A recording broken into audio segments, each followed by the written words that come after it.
God bless you. Today we're continuing the book of First Kings in the New Jerusalem Holy Bible, and we are in section 3, the political and religious schism, the assembly at Shechem, and this is chapter 12. Rehoboam then went to Shechem, all Israel having come to Shechem to proclaim him king. As soon as Jeroboam, son of Nebat, heard the news, he was still in Egypt, where he had taken refuge from King Solomon. He returned from Egypt. They now sent for him, and Jeroboam and the whole assembly of Israel came. And they spoke as follows to Rehoboam: Your father laid a cruel yoke on us. If you will lighten your father's cruel slavery, that heavy yoke which he imposed on us, we are willing to serve you. He said to them, Go away for 3 days, and then come back to me. And the people went away. King Rehoboam then consulted the elders who had been in attendance on his father Solomon while he was alive, and said, How do you advise me to answer this people? They replied, If you become the servant of this people today, and submit to them, and give them a fair reply, then they will remain your servants forever. But he rejected the advice given him by the elders, and consulted the young men in attendance on him, who had grown up with him. He said, How do you advise us to answer these people, who have been saying, Lighten the yoke which your father imposed on us? The young men who had grown up with him replied, This is the way to answer these people who have been saying, Your father made our yoke heavy. You must lighten it for us. This is the right thing to say to them. My little finger is thicker than my father's loins. Although my father laid a heavy yoke on you, I shall make it heavier still. My father controlled you with a whip, but I shall apply a spiked lash. On the 3rd day, Jeroboam and all the people came to Rehoboam in obedience to the king's instructions.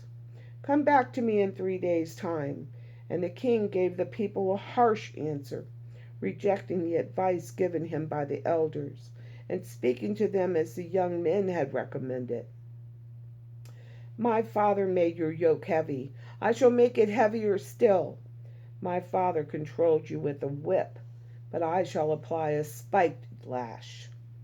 Thus the king refused to listen to the people, and this was brought about by Yahweh to fulfill the promise which he had made through Ahijah of Shiloh to Jeroboam son of Nebat.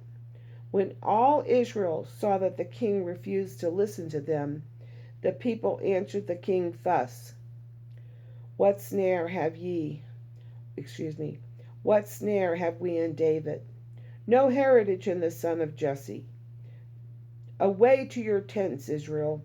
Now look after your own house, David. So Israel went home again. Rehoboam, however, reigned over those Israelites who lived in the towns of Judah.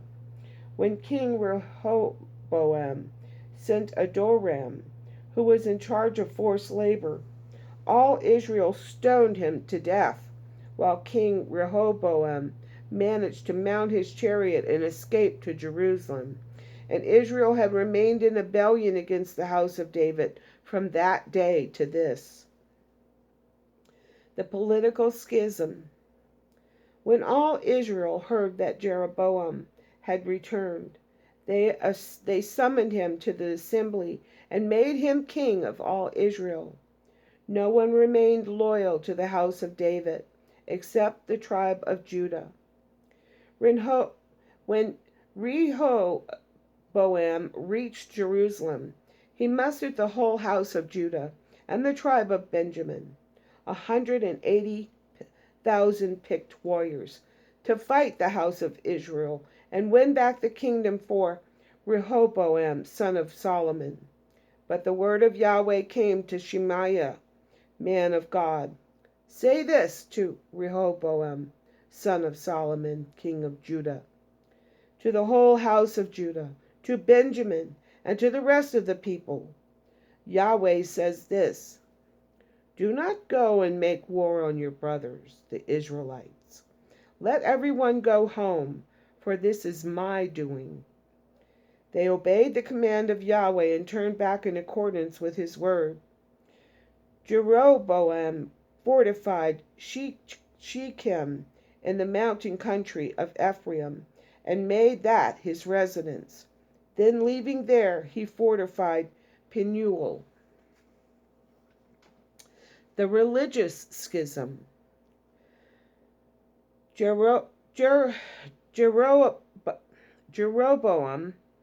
thought to himself, As things are, the kingdom will revert to the house of David. If this people continues to go up to the temple of Yahweh in Jerusalem to offer sacrifices, the people's heart will turn back again to their Lord, Rehoboam, king of Judah, and they will put me to death. So the king thought this over and then made 2 golden calves. He said to the people, You have been going up to Jerusalem long enough. Here is your God, Israel, who brought you out of Egypt. He set one up at Bethel, and the people went in procession in front of the other one all the way to Dan. In Israel, this gave rise to sin, for the people went to Bethel to worship the one, and all the way to Dan to worship the other. He set up shrines on the high places, and appointed priests from ordinary families, who were not of Levitical descent.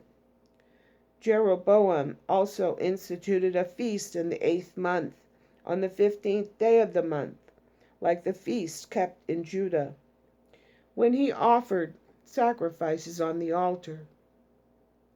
This he did at Bethel, offering sacrifices to the calves which he had made, and at Bethel, installing the priests on the high places which he had set up. On the 15th of the 8th month, the month which he had chosen deliberately, he offered sacrifices on the altar which he had made at Bethel. He instituted a feast for the Israelites, and himself went up to the altar to burn the sacrifice. The condemnation of the altar in Bethel. Chapter 13. There came to Bethel at Yahweh's command a man of God from Judah, just as Jeroboam was standing by the altar to offer the sacrifice. And at Yahweh's command, this man denounced the altar. Altar, altar, he said, Yahweh says this: A son is to be born to the house of David, Josiah by name, and on you he will slaughter the priests of the high places you have offered sacrifice on you, and on you he will burn human bones. At the same time he gave a sign. This is the sign, he said, that Yahweh has spoken. This our altar will burst apart, and the ashes which are on it will be split. Then the king heard how the man of God denounced the altar at Bethel. He stretched out his hand from the altar, saying, Seize him! But the man he stretched out his hand against, the man withered, and he could not draw it back. And the altar burst apart, and the ashes from the altar were split, in accordance with the sign given by the man of God at Yahweh's command. The king said to the man of God, I beg you to placate Yahweh your God, and so restore me to the use of my hand. The man of God placated Yahweh. The king's hand was restored as it had been before. The king then said to the man of God, Come home with me and refresh yourself, and I shall give you a present. But the man of God replied to the king, Were you to give me half your palace, I would not go with you. I will eat and drink nothing here, for I have had Yahweh's order. You are to eat or drink nothing, nor to return by the way you came. And he left by another road and did not return by the way he had come to Bethel. The man of God and the prophet. Now there was an old prophet living in Bethel, and his sons came to him to tell all that the man of God had done in Bethel that day, and the words which he had said to the king. They told these to their father too. Which road did he take? Their father asked. His sons showed him the road which the man of God, who came to Judah had who had come from Judah had taken. Saddle the donkey for me, he said to his sons. They saddled the donkey for him, and he mounted. He followed the man of God and found him, sitting underneath a terebinth. Are you the man of God, he said, who came from Judah? I am, he replied. Come home with me, he said, and take some food. I cannot go back with you, he answered, or eat or drink anything here, for I have received Yahweh's order. You are to eat or drink nothing there, nor to return by the way you came. I too am a prophet like you. The other replied, and an angel told me this by Yahweh's command. Bring him back with you to your house to eat and drink. He was lying to him. The man of God went back with him. He ate and drank at his house. As they were sitting at table, a word of Yahweh came to the prophet who had brought him back, and he addressed the man of God who came from Judah. Yahweh says this, he said, since you have defied Yahweh's command, and not obeyed the orders which Yahweh, your God, gave you, but have come back and eaten and drunk where he forbade you to eat and drink, your corpse will never reach the tomb of your ancestors. After he had eaten and drunk, the prophet saddled the donkey for him, and he turned about and went away. A lion met him on the road and killed him. His corpse lay stretched out on the road. The donkey stood there beside it. The lion stood by the corpse too. People going by saw the corpse laying on the road and the lion standing by the corpse, and went and spoke about it in the town where the old prophet lived. When the prophet who had made the man turn back heard about it, he said, that is the man of God who defied Yahweh's command. Yahweh has handed him over to the lion, which has mauled and killed him, just as Yahweh had foretold it would. He said to his sons, saddle the donkey for me, and they saddled it. He set off and found the man's corpse lying on the road with the donkey and the lion standing beside the corpse. The lion had neither eaten the corpse nor mauled the donkey. The prophet lifted the corpse of the man of God and put it on the donkey and brought it back to the town where he lived to hold mourning for him and bury him. He laid the corpse in his own tomb, and they raised the mourning cry for him. Alas, my brother! After burying him, the prophet said to his sons, when I die, bury me in the same tomb as the man of God. Lay my bones beside his.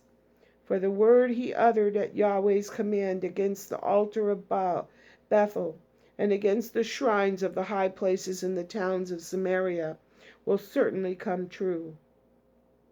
Jeroboam did not give up his wicked ways after this incident, but went on appointing priests for the high places from the common people. He consecrated as priest of the high places any who wished to be. Such conduct made the house of Jeroboam a sinful house and caused its ruin and extinction from the face of the earth. And we'll stop there, and God willing, tomorrow we'll pick up in section 4, the 2 kingdoms until Elijah. And we all love Elijah. And I love you.